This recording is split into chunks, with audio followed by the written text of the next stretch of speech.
Často toto video natáčam už po druhé, lebo to bolo cez nejakých 10 až 15 minút. Takže proste zhrniem to v rýchlosti.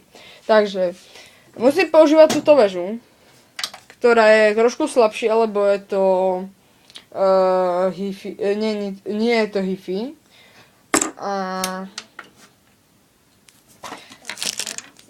Pre všetky deti, malé i veľké. Na polke je to tak, ako keď ja rozprávam, takže ako keď normálne rozprávam. OK, a prečo musí používať túto väžu? Lebo si to ukážeme. Okay. Táto tu hajzla svinia prestala fungovať. Je to piece of shit, áno. Pozrite na ten transformátor, plný piece of shit.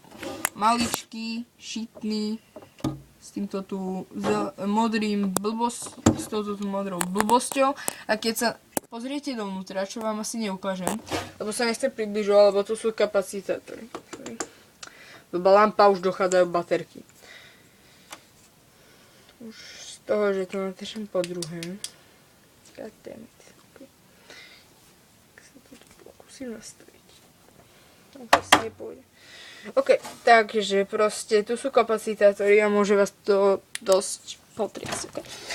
Takže je to proste piece of shit, nič na nej nefunguje, je tu gramo, kazeťáky, proste blbosť a tuner. Z toho tuner a RCA zozadu fungujú. Len toto. Inak je to všetko nefunkčné. Takže je to proste na nič. Ja som vám tu teraz hovoril v minulom videu, že prečo vlastne používam toto. Je to kvôli tomu, že je to domáce kino a ja tu mám dve riadne boxy, ok?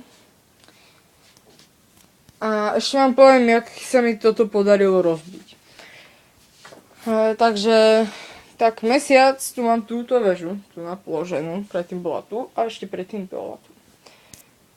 No a rozhodol som sa teraz, dneska, že si zapnem cez slúchatka hudbu. No nie cez slúchatka, najprv cez reprák a potom som si chcel pustiť cez slúchatka. Takže som zapojil na reprák. A ono v tej veži niečo buchlo. No a nejak sa to rozbilo. Takže teraz použijem toto. A keď som bol malý, tak som to posprieval celé sprejom na kumene. Ok, to je všetko, takže sme sa vtisnali na nejakých 3 minút, takže ahoj. A toto sa pokúsim vymeniť, keď budem mať peniaze alebo niečo. Proste sa to pokúsim okrem. Tak ahoj.